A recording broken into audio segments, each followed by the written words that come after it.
3, 5, 6, 7. Now what I'll do is I'll change the hand to 3, 5, 6, 7. There are two options. One is across, up, and one is down. So whatever hand is down, we can flick it down and move up. So whatever is down, we flick and it will come up. So the count will go 1 on 1 and 5. I try and flick the hand. 1, 5. 1, 5. The other option is when you're doing this cross step, the cross hand is a brush. 1, 5. So whatever hand is on top will go brush and come down. So remember, the down hand moves straight up, the top hand goes brush, brush. So we'll go again.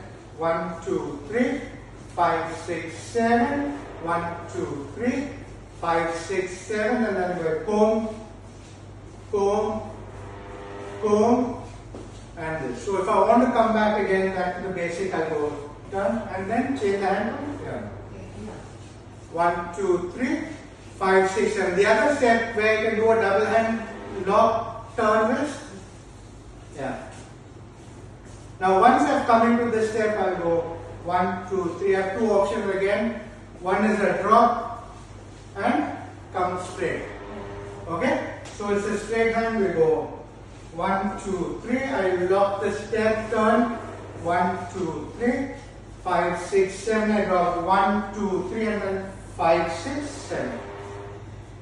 The other hand step I can do is the same with a lock with a brush, like a brush, but a double hand brush. So I lock 7, 1, 2, 3, 5, 6, 7. I go at home here and 5, 6, 7.